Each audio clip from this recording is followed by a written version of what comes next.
more importantly than anything, I would be harnessing my first party audience data more on the service side.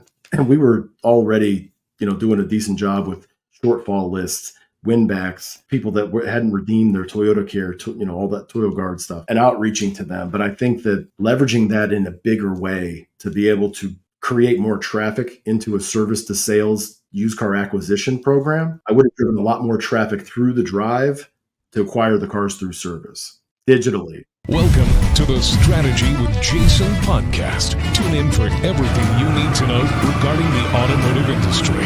Here's your host, Jason Harris. Hey, what's going on, Podcast Nation? It is Jason Harris here, and thank you for joining me on another episode of the Golden Wrench Podcast, where I get to talk to, well, anybody and everybody I want to talk to when it comes to the fixed op side of the business. For years, I've been saying that you have to process your way to profitability, and no one knows that better than the folks at Repair 360. You all know how important it is to have a fast, streamlined used car reconditioning process. Remember, time kills profit. Getting a used car frontline ready in less time while providing transparent communication between departments is what Repair 360 is all about. With Repair 360's automated used car recon manager, you will drive recon times down while giving sales the visibility they need to stop complaining. Oh, no, I'm just kidding. I'm just kidding about that part. Anyways, you have to check out their website at repair360.com and see how they can revolutionize your reconditioning process. You know how I like to start off these podcasts, Brian. I love kicking these off with a little origin story for like, the 7 people out there that don't know who you are. Let's kick this off with, how you got started in this crazy little world we call the automotive industry. So I started off as a lot porter at an Oldsmobile store, sold cars, and worked my way up throughout the, the dealership world, and was a GM for almost 20 years of multiple dealerships in different states. And then I was I was in automotive, all in retail for 27 years. And I've spent the last 3 years as the EVP, general manager of AccuTrade at Cars.com. I think I've heard of that little company, right? They're out there. We're picking up the momentum. 28 million unique visitors. That's it, a month. Right? That's it. Just 28 million. You guys are getting there. Don't worry, you'll get there. I'm just kidding. 20,000 dealers. Just a few, right? Just a few.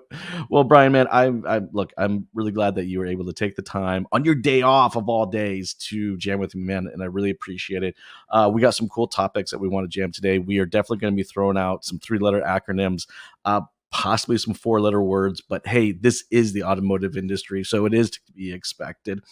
So our first topic, man, you want to kind of kick this thing off with the parallels of managing ROs and CITs. And for everybody out there, I will let you define each one of these for maybe with a handful of people out there that don't know which 3-letter acronym or 4-letter word we're throwing at them.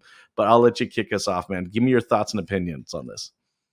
So in honor of the Golden Wrench podcast, and along my career, what I found is that most people, that start off in variable ops, like I did, don't get exposed to service. And really either they're not curious or the service teams don't really want the GMs to be involved in fixed ops. They got it on lockdown. They know how to execute. They get their stuff done. So there typically is a knowledge gap between the two. So what I'm going to try to do today is to talk about a lot of the things. I know a lot of ways not to do things, but a few of the things that I learned along the way is that there's actually a lot of similarities between fixed and variable.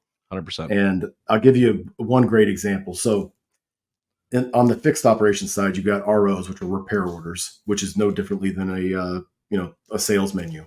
Yep. Or an F&I menu. Then you've also got CITs in the finance department. The key with both of them is to manage those dollars, make sure that you're closing those things out. You don't want them to go, longer than 1 to 3 days. Mm-hmm. And the best dealers that I see around the country are relentless, no differently than with lead handling on inbound, BDC leads. 3 times a day, contacting, each lead, call, text, email. Same thing with with the due diligence of making sure that you're getting everything closed out. And it's a symphony between parts and making sure that the parts are getting hung by the technicians and you get the right technician assigned to the right job. I mean, it's really a tough job. It's one of the fastest moving, grueling, intense, jobs that there are out there. Similar to an F&I manager, you got to sell. You've also got to be good at your paperwork. Hopefully you are. They have two different people doing that. But when you look at CITs and, work in process, those two things are very, very similar. And I think a lot of dealers think that, service has nothing to do with sales. And, there's other parallels, parts inventory, buckets, inventory for used car buckets. It's all relative.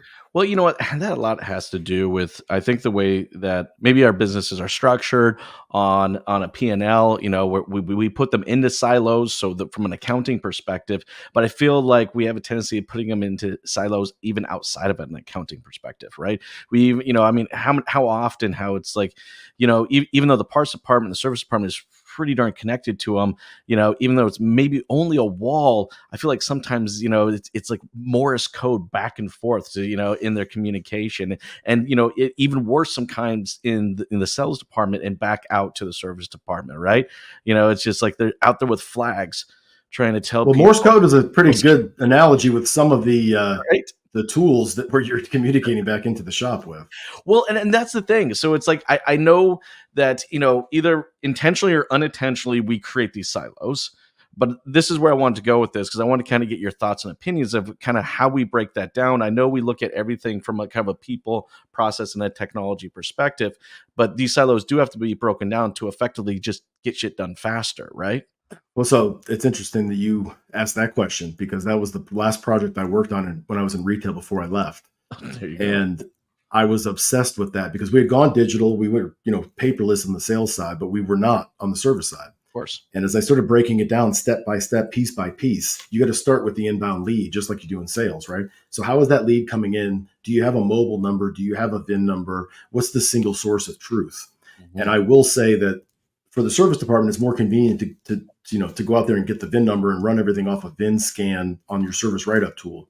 But for the consumer, it's easier to use the cell phone number as the single source of truth for everything. So that's how dealers should build that in terms of looking everything up by mobile number. Because if you're just looking at the VIN number, it could be in the spouse's name versus the other, one spouse's name. You're not rolling appointments. So it's like the equivalent of getting 7 duplicate leads from a credit app, from a vehicle selection, another one for the appraisal tool, another one from the 2 or 3 other appraisal tools on a website, which should only be one. But the same thing happens on the other side when people are scheduling appointments. Let's say the wife schedules the appointment, the husband brings the vehicle in, or vice versa.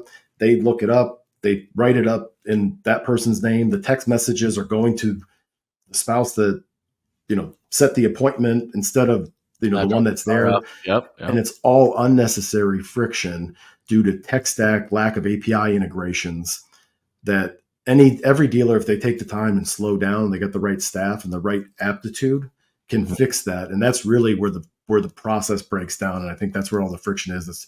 It's why an oil change in some stores takes an hour or two. Well, and that's why we're kind of drawing the parallels between this, because we've seen the same thing happen in the F&I department with the CITs, right? It's, it's like when something goes wrong with either an RO or a CIT, it's usually a breakdown in communication somewhere. And the reason, and I think what causes that communication breakdown is usually either the lack of a process or not following a process. Here's something that I have found recently. I want to see if you see the same. I hate to say it, I'm kind of dumbfounded by the lack of documentation around processes. Yet we know that, we might have a problem with getting our CITs through the finish line, and we may have a problem with ROs getting stuck at a certain point, but we'll sit there and accept it and not just sit there and just document a process. Brian, I know you're out there. You see the good, bad, and the ugly, and I'm not just talking about the movie, but what are you seeing, man? I'd say that's an epidemic on a lot of levels. Now, I was obsessive, maybe too much, on documenting all that stuff and had a process for everything, because one of my biggest pet peeves is people saying they didn't know. Exactly. Because for me, it's either a knowing issue or doing issue. So if it's a knowing issue, it's on me. If it's a doing issue, it's on you. You got it. And I would let that happen once. I'm not going to let it happen twice. So when there was something new that happened, we would document it, and each one of those processes was a living, breathing thing that would if somebody said, "Well, I don't think that's the right way to do it," okay, well then you write one better. That's the best I could come up with, short order. Write it better, and if yours is better, which eventually the team was then taught and empowered to write all their own, or at least to improve on whatever the base of it is. It doesn't have to be perfect. It just has to be something in writing, so that because most of the time nobody's going to read it anyway. They're just going to use it as an excuse to prevent things from getting done. But I'll tell everybody on the call this: it's not just fixed ops, it's not just sales, but we're already in a world. We're not entering it where ChatGPT is going to overtake Bing. Google Gemini has already dominated traditional Google search. So as AI-based search becomes superior to SEM and SEO, what AI-based search looks for is different than what SEO looks for. SEO is looking for questions to be answered and FAQs and things. Right. But AI looks for the process. It looks for step 1, 2, 3, 4. So like when somebody's coming into the dealership, on the service detail page, upon your arrival, here's what you can expect. Pull up, somebody will greet you, and this and this and this. Here's our value commitment, right? Same thing in the sales department. Make sure you bring this documentation. If you want to get in and out in less than an hour, you need to have your driver's license. You need to upload these docs. You need to already have this appraisal completed. You need to have the credit app completed. Same thing with the service department, but AI-based search is looking for education. And if you don't have processes in place, not just to hold your people accountable, just so there's clarity, there's a quote, when expectations are clear, decisions become easy. And that goes for everybody's staff. I love the fact that you've kind of put that correlation together because, and again, actually just one quick message on that topic is like, look, because of those tools, I actually don't think you have an excuse not to document a process. I mean, Brian, I think, me and you have been creating playbooks and documenting processes for many, many years. If we only had a tool like this to help us, holy crap. Can you imagine?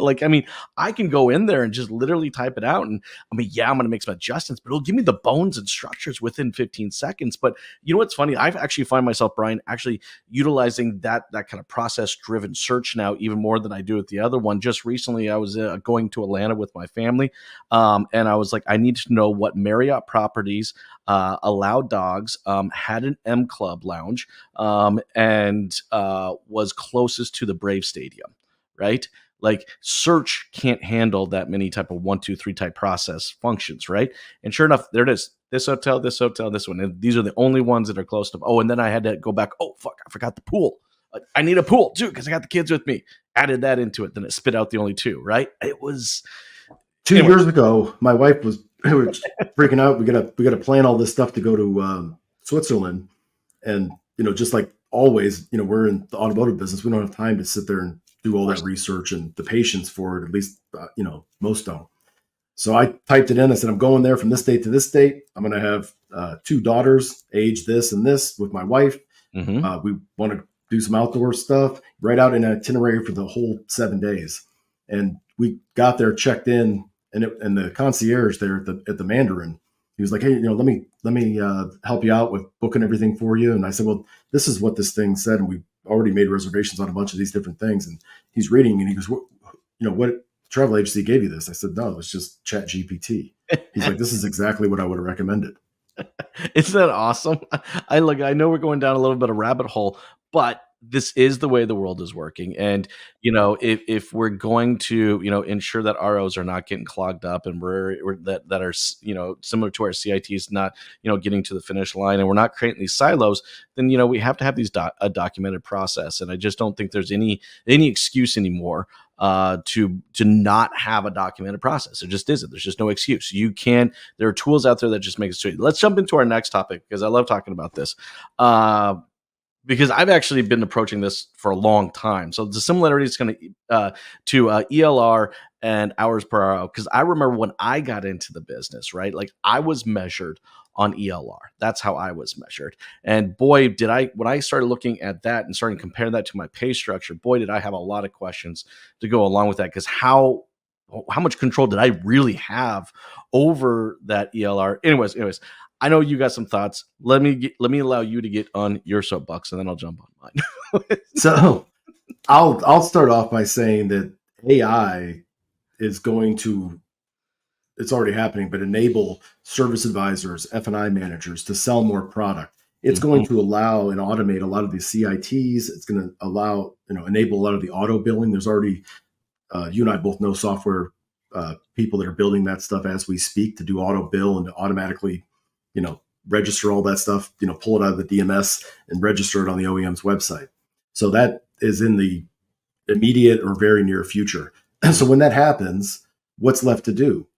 What's left to do is human interaction, greeting clients, delighting them, and selling more products. Isn't that And when you awesome? can make them feel better, they will buy more products. And when you can have more time to add value because you're not doing all the administrative stuff, you can talk to more people, cycle time goes up, all those things that happen. But I will say that when you compare ELR, effective labor rate, to uh, you know PVR and F&I, those are Sure. like the two. And then you've got hours per repair order, hours per RO is equivalent of products per deal in the finance department. So think of those two in the same way. They're very But similar, and when I'd love to get your stance on it.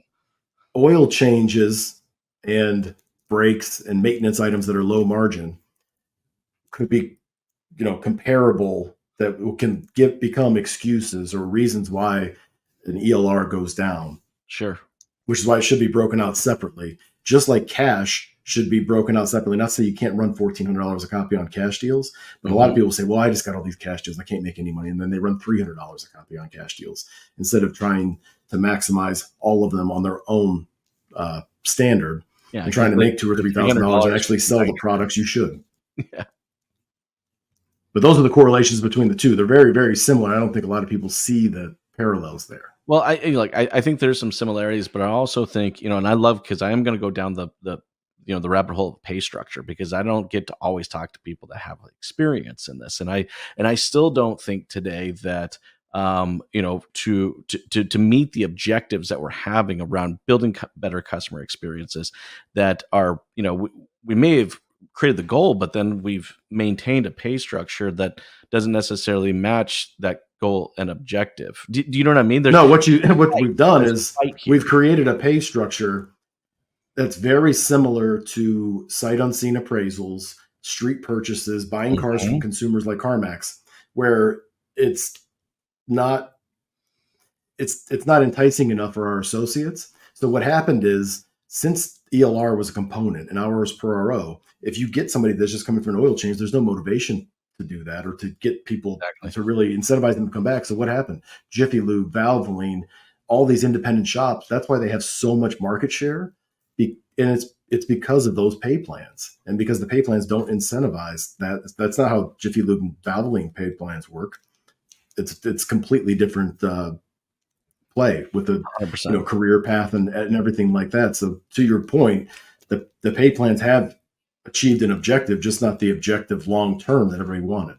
Well, it just hasn't caught up yet, right? It's like, I think as an industry, we've caught up to the fact that, yes, a better customer experience is going to ultimately give me better results. I mean, there's one number that still hasn't moved in the fixed op space that does stress me out a little bit, and it's the number of people that fall off servicing with us once the warranty expires, right? And I think, maybe it's a lack of education, maybe it's I don't know exactly, and I'd love to maybe kind of get your thoughts on this too, right? It's just like, like the OEMs are telling us, oh, you're doing great, you're amazing, you're in the top 10 in your region for da da da da da.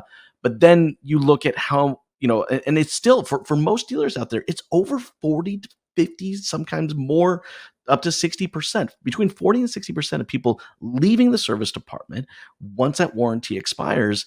And it's like, all of a sudden we're just getting slapped in the face with it. But I want to kind of get your thoughts on this, and just like, is the OEMs kind of leading us down the wrong direction here? Is it? Anyways. Well, it depends on the OEM, depends on the program. And I can tell you who's doing it right, and that's Southeast Toyota.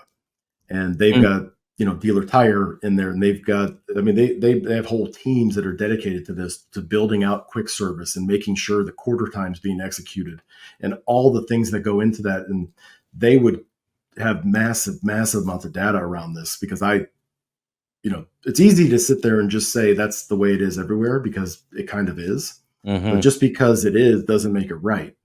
And when you focus on the time and accuracy of getting everything done, fixed right the first time, when you can get down to a 45-minute efficient oil change, people come back and the retention goes up. And like in their case, Toyota loyalty experience, which is, service retention goes up, and you can see it go. I mean, there's a direct parallel to those two things. So the better you are at quick service, and a lot of people say, well, 60-minute oil change, that's a pipe dream. And it's not. It's just a matter of breaking it down. You can't keep sawing with a dull blade. You got to stop for a second, look around, and start sharpening it before you come back at it, because you can't keep on doing, the same thing expecting a different result.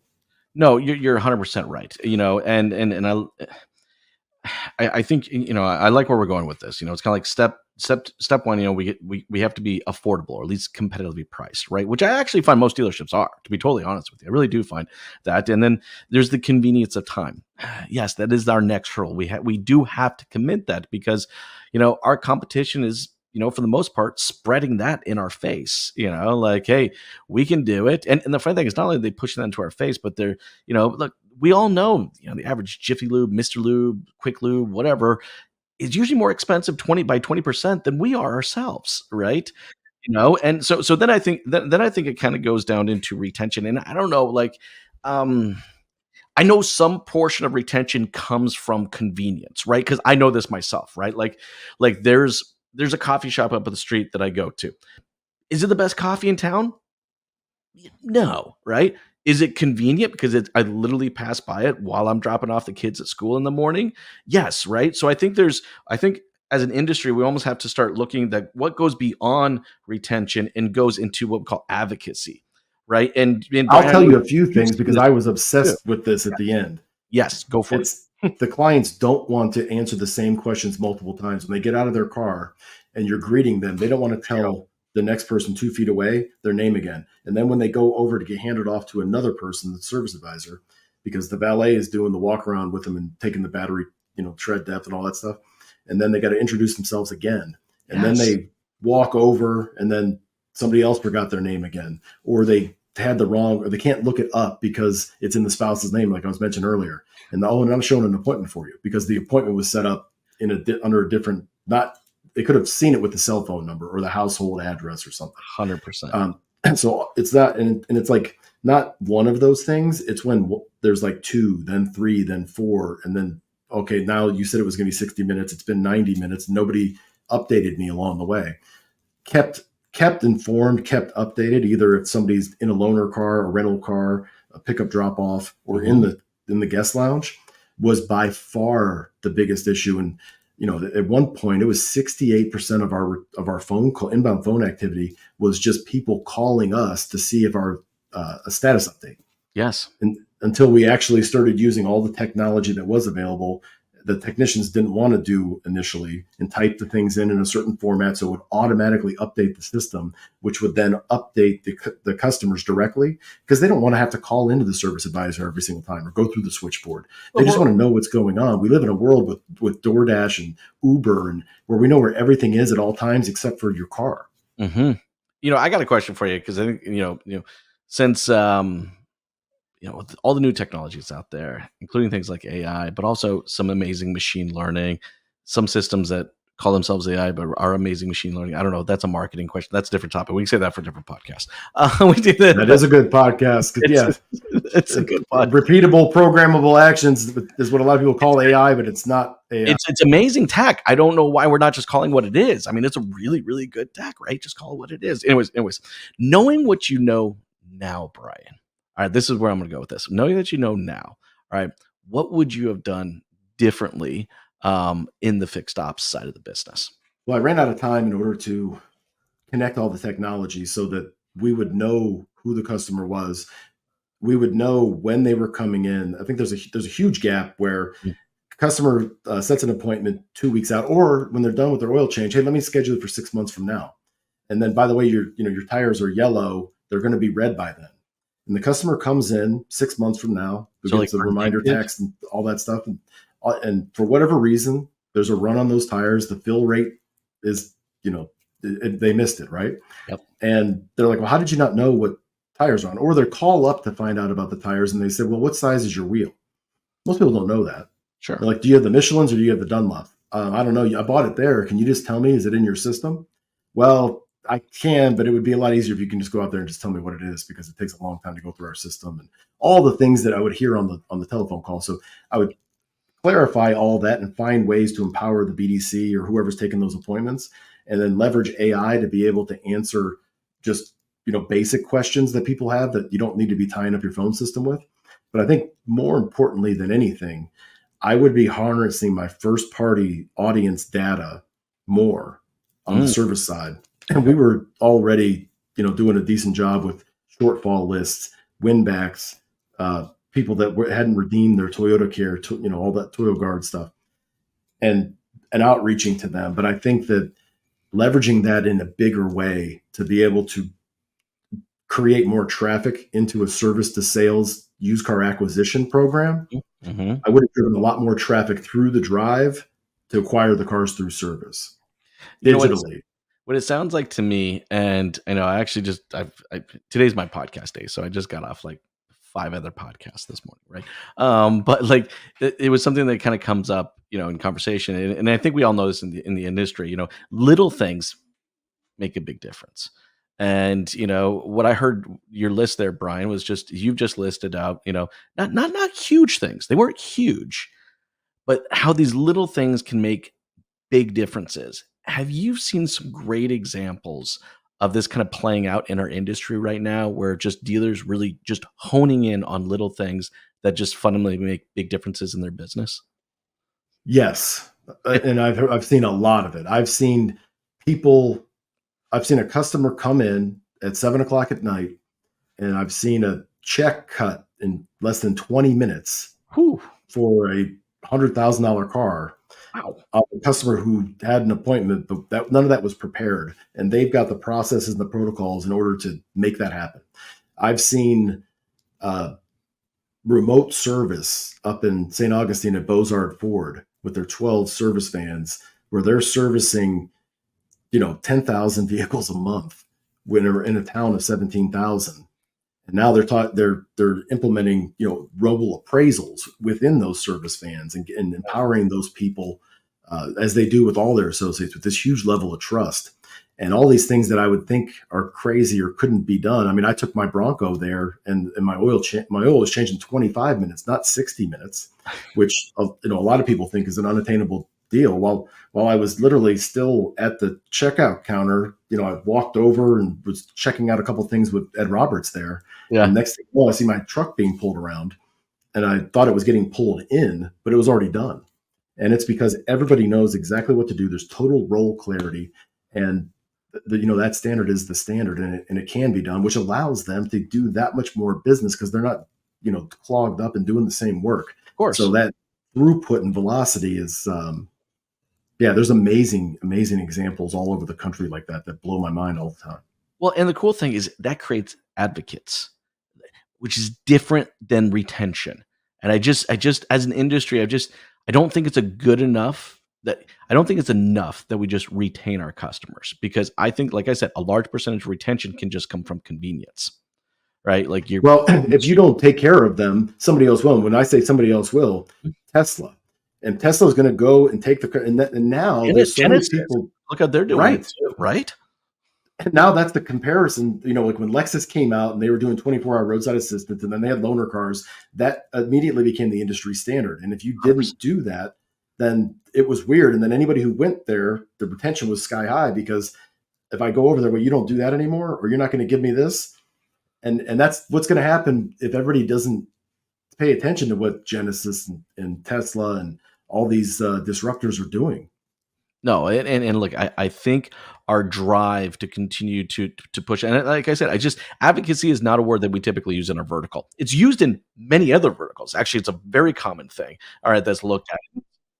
And it's also, it's another term that we don't use. We don't use net promoter score in our vertical very much, right? And for anybody out there watching and listening, you don't know what a net promoter score. It's actually a really simplistic question. Would you refer us to a friend or family? Because really at the end of the day, that's advocacy, right? I mean, dude, both me and you have been on the marketing side. right? And look, and both of us have been on the marketing side for a long time, right? Neither one of us could ever come up with a campaign in the world, all right, that could generate the business that a single advocate out there can do from just, hey, I got a guy. You need to go see my guy. Hey, I know we're getting towards the tail end of our conversation. I want to give you an opportunity to kind of throw some final thoughts out there before we kind of say our last words. What do you have to kind of say for just kind of final thoughts and everything we've been talking about? The only thing I would say is that we're in a time of great innovation, and there's so much technology is changing so rapidly and so fast that you can get sucked into the technology and think that AI is going to automate your follow-up and it's going to do everything for everyone. I think that everybody needs to know that training has never been more important with how you're going to interact with people for when that volley comes back and that response comes out of the AI engine and the customer actually has a question that the AI is not equipped to answer, and you've got to jump in. I think a lot of dealers that I work with are relying too much on the AI, and they're not working on the handoff and what to do once the receiver gets the ball. How do you run down the field with it? So I think that everybody needs to really pay attention to that and be intentional, authentic, genuine, sincere, because nobody has time to deal with a lot of the stuff that, the way things used to be. Well, like I said, it's those little things. Those little things make huge difference. It's the little things in our people. It's the little things in our process. And it's those little things in those technologies, right? Hey, Brian, for, like the, 5 people out there that aren't connected with you, what for anybody out there watching and listening to this who would love to connect with you and maybe even continue some of the conversation that we had today, what's the best way to do so? You can reach out to me on LinkedIn under Brian Kramer, YouTube. My handle is Brian Kramer, Facebook, TikTok, or just email me at bkramer@cars.com. Awesome. Hey, man, thank you so much for taking the time to jam with me. Hey, if everybody out there is watching this, if you like content, watching it live, they're watching it live. Here's the biggest compliment you can give to myself or Brian. Share the show. All right, hit that share button, send it to a friend that might get some value out of this. It is literally the best compliment you can ever give one of us content creators out there. Everyone, thank you so much for your time today. Brian, thank you again for hanging out with me, man. This has been a blast. You guys have yourself an amazing day. Thank you, Jason. Thanks for tuning in to the Strategy with Jason podcast with your host, Jason Harris. Remember to like, comment, and subscribe. Happy podcast.